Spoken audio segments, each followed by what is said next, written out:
You're listening to 10 Minutes of Rambling, the podcast for people who like ASMR stuff and can't fall asleep.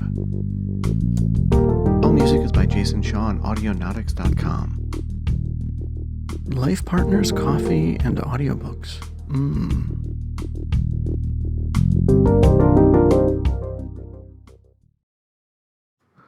Hi.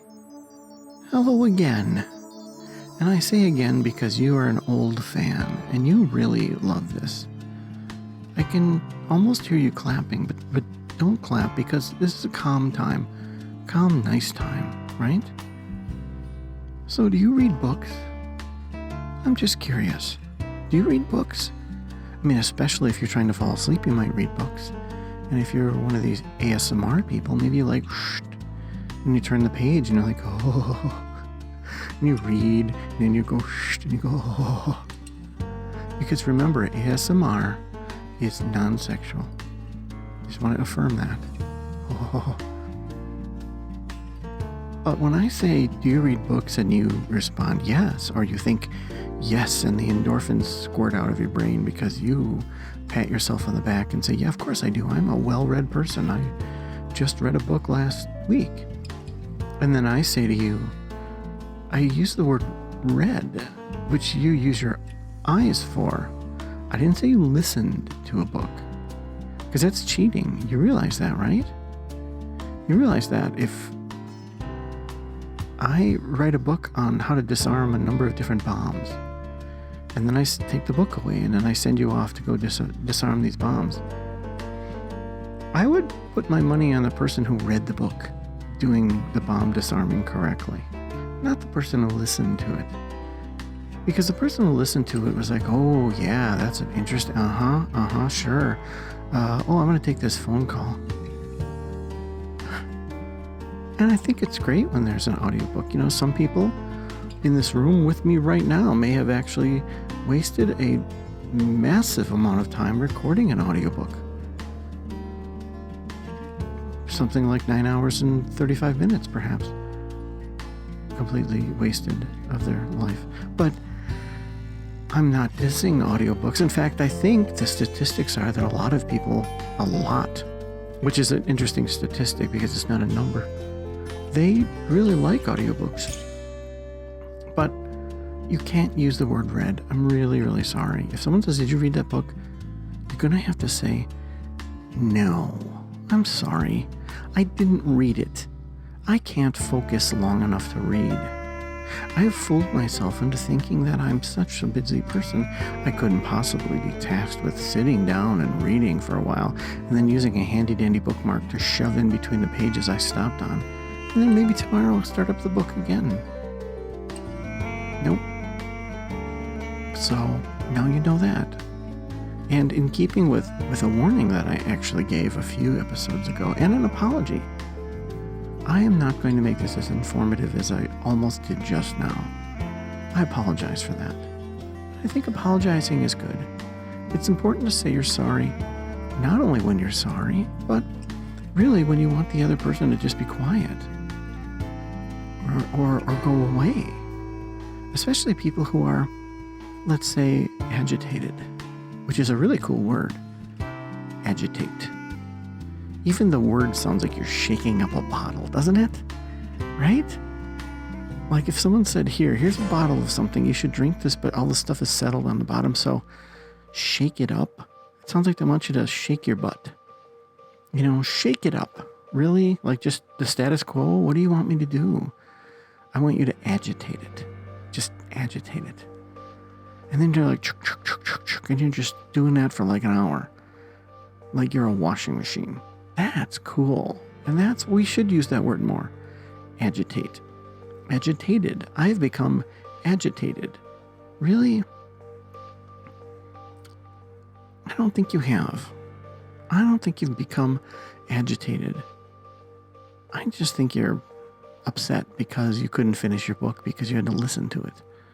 You couldn't just sit down and read it like a normal person and enjoy a cup of coffee. Ooh. Do you ever go to bed and when your head hits the pillow, you think, I can't wait for that coffee tomorrow? Yeah, me too. I love that.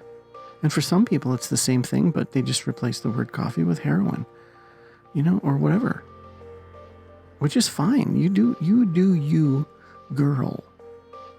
You do you, girl. Let's get rid of that comma. You do you, girl. I'm perfectly accepting of people who do whatever chemicals and drugs they want, If it destroys your life, just make sure you don't destroy someone else's in the process. But feel free to destroy yours. And you really can destroy your life with coffee if you really want to.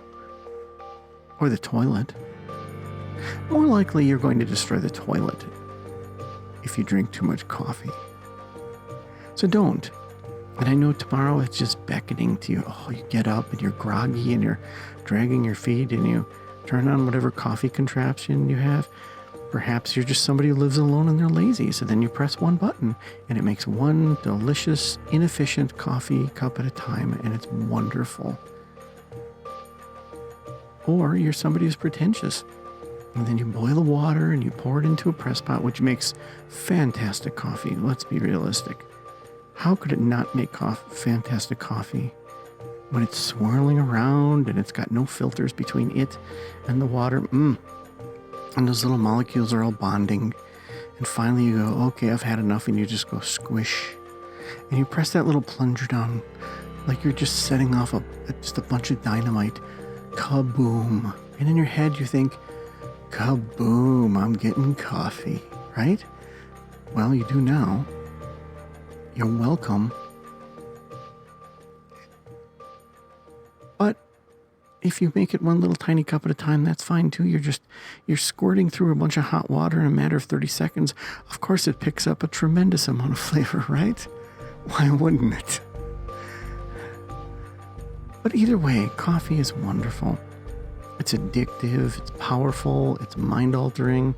It affects the way that you concentrate or affects the way you don't. It's one of the easiest drugs to get onto. It's one of the quickest drugs to get off of. But the effects can last for months. So let's enjoy some coffee tomorrow, and we can even dream about it tonight. Just drinking that coffee and being alert. Being alert while we dream, which is bizarre, because right now we're not. Right now we're so groggy. We're grogging it up, you and I. Just grogging it up. If you're like me, you have a head like a furnace, and it just blasts heat. So you're flipping that pillow left and right, or you're sleeping in front of a fan, and it's doing its darndest.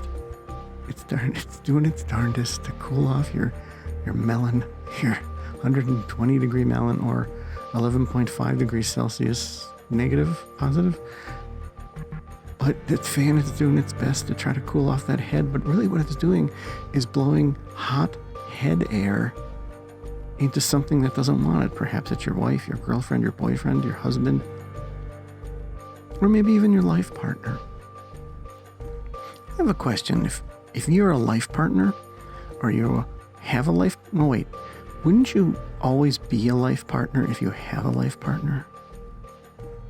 Like, would you have a life partner and say, hey, this is my life partner, Fred? And then he says, oh yeah, this is my wife. What? Does that work? Does that happen? Well, I guess my question is, you have the longevity of what it is you're doing built into your title. Does that make it last longer?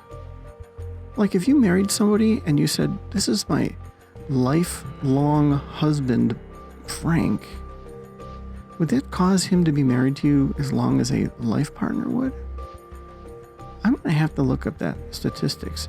And by I'm going to have to, I mean I've sort of lost interest already. And I'm wondering more about that delicious coffee of tomorrow, which is different than delicious coffee of tomorrow, because, we don't know what science can do. You really never know. I mean, that coffee could just be a disc, a little wafer, and you go bloop, and you just plop it into cold water, and it fizzes, and it shoots off of gamma radiation, but not too much. And then your coffee is hot and delicious and infused with coffee elements. And then somebody comes along, and probably somebody involved in Red Bull, and they add something to it, which destroys your heart, because you really should at all costs add, something to get you all hyper. Add that to vodka, because that's the way drinking is designed, right? Because that's what we all want. We want to become hyper, but we don't want to become hyper now. Now is calming time. I'm so sorry. I'm sorry. Relax your heart. Everything's fine. And I will talk to you next time. That was the 10 Minutes of Rambling podcast. If you're asleep, you're not going to hear this, although it may be subliminal. And if that's the case, this will be $50. So please subscribe and send me $50. And I'll see you next time.